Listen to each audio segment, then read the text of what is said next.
Morjesta. Olisi taas luvassa kuukauden testiä. Tuli semmonen kommentti, että tää tuottaisi paljon paremmin 48 voltin akustolla, kun mulla oli viime kuukauden testissä se 24 voltin akusto. Eli mä tonne päivitin nyt 24 voltin akuston tilalle se 48 voltin akusto. Ja tehdään taas sama kuukauden testi. Mua eniten itteeni kiinnostaa se tuottoaika, että minkä verran tää tuottaa sitä kuukaudesta. Se tuotti noin 10 päivää yhteensä silloin sillä 24 voltin akustolla. Niin saa nähdä, että miten paljon huonompi se sitten on 48 voltin akustolla. Mut joo, mennään pistää testi käyntiin.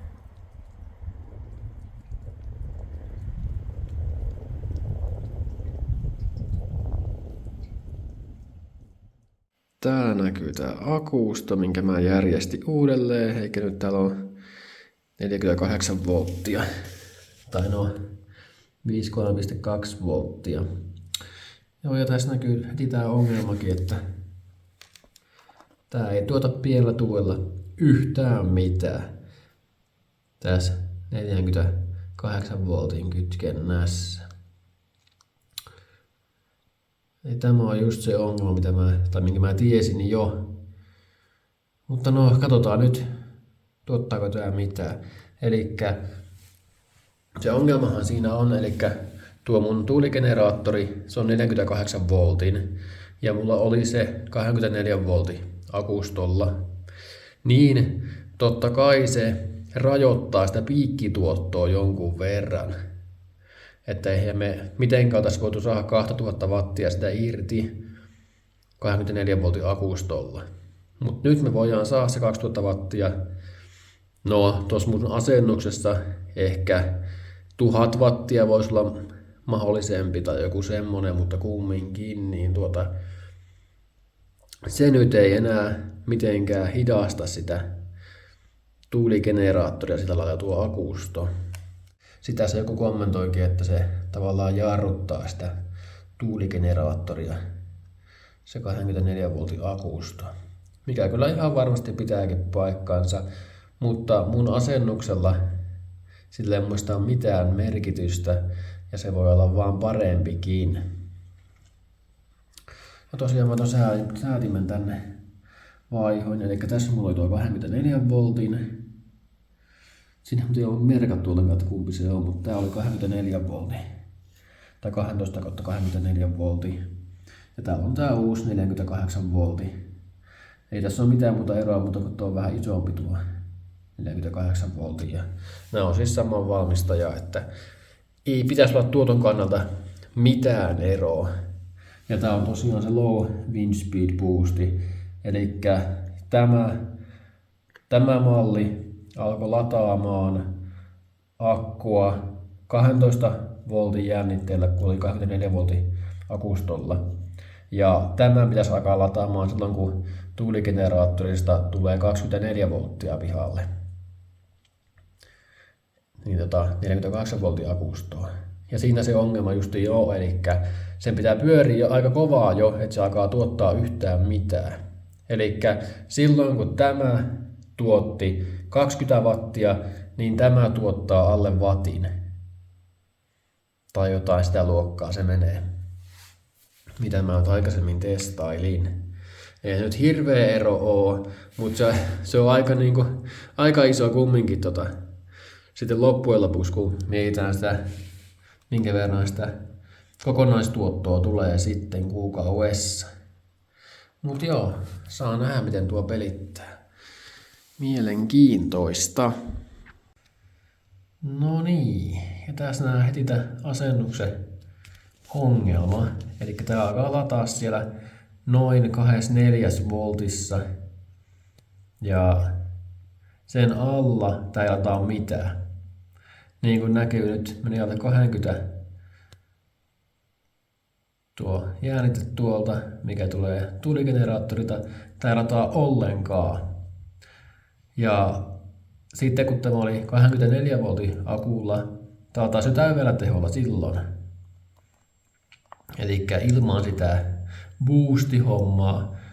Eli tämä toimii paljon paremmin. Eli tämä ei ole vielä kertaakaan edes käynyt sitä normilatausalueella tässä näin. Eli mikä olisi niin kuin tälle, se 48 volttia. Ei ole noussut kertaakaan vielä se yli. Kattokaa nyt, 30 volttia semmoista. Niin tää on tosi tehoton. 36 volttia nyt. Nyt se lataa jonkun verran jo. 90 wattia. No, eipä sekään paljon oo. 2000 wattin tuuligeneraattorille.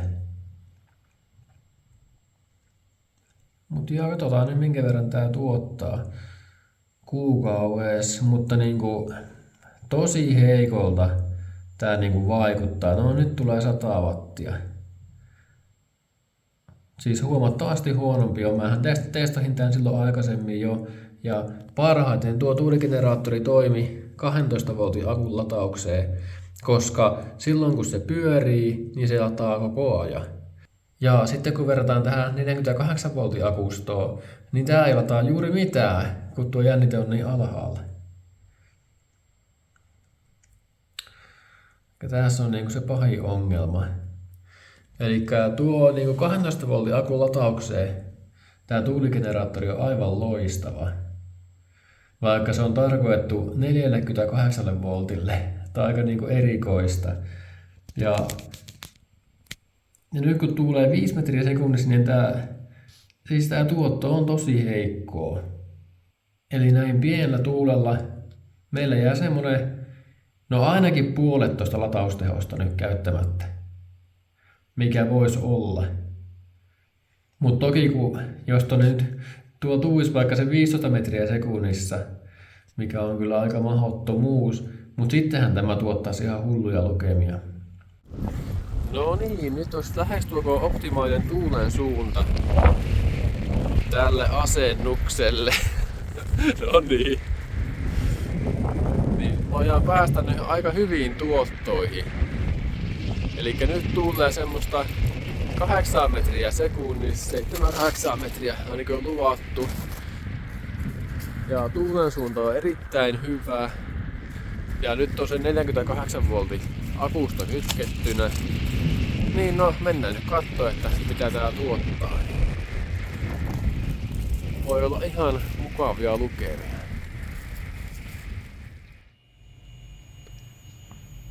No joo, kyllä täältä ihan hyvin näyttäisi tulevan. 500-600 wattia. Tulee paremmin jo kuin aikaisemmin.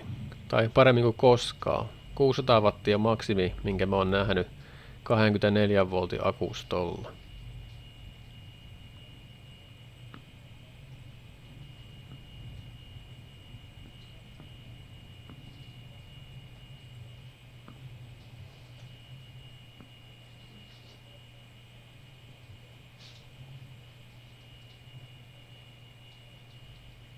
Semmoisen 100 watin paikkaa tuon näköjään pyörii nyt tällä tuulella tuo keskiarvo varmaan.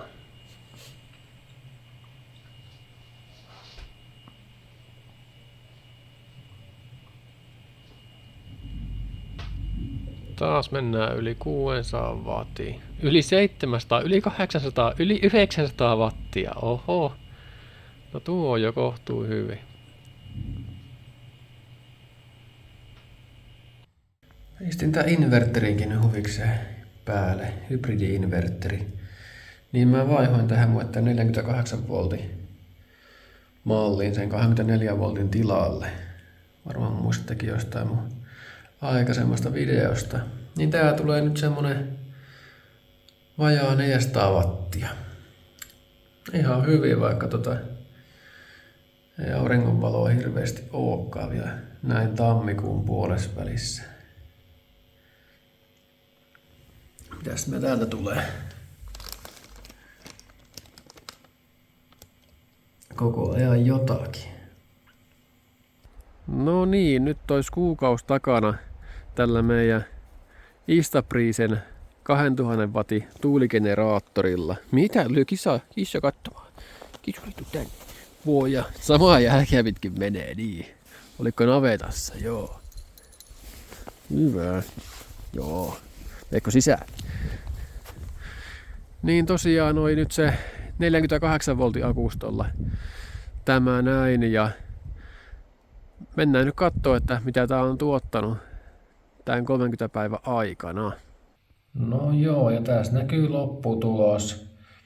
Tuli semmonen reilu 2,5 kilowattia, eli noin puolet huonommin kuin 24 voltin akustolla. Eli aika huomattavastikin huonommin. Ja pyörimisaika, tai siis tuotto, siis pyörihän tämä enemmän kuin 76 tuntia, mutta tuotti vaan ton 76 tuntia, kun sehän pyörii silloin yli 200 tuntia helpostikin 24 voltin akustolla. Eli 48 voltin akusto on tässä mielessä niin kuin huomattavasti huonompi. Eli tuo tuottoaika on niin kuin monta kertaa huonompi, ainakin 3 kertaa huonompi kuin mitä oli 24 voltin akustolla. Aika mielenkiintoista. No joo, eli me jäätiin tuotossa noin puoleen verrattuna 24 voltin akustoon. Eli tuotto oli puolet huonompi 48 voltin akustolla, vaikka piikkituotto oli huomattavasti parempi. Aika mielenkiintoista. Mutta mites 12 voltin akulla? Mitä jos me kytketään tää 12 voltin akku, tää tuuligeneraattori, ja katsoo minkä verran meillä on tuotto sitten kuukaudessa? Olisiko mielenkiintoa nähdä tämmöstä? Mä voisin sitäkin tehdä tommosen testin nyt. Mulla on tuolla se 12 voltin akku hyvin 100 amperitunnin litiumi, niin voitaisiin se kytkeä tuohon noin ja mä voisin tyhjätä sitä väillä, että se ei kerki täyttymään missään vaiheessa. Pistäkää kommentteja, jos on tämmöistä kiinnostusta nähdä. Mut joo, eipä tällä kertaa tämä enempää. Morjens!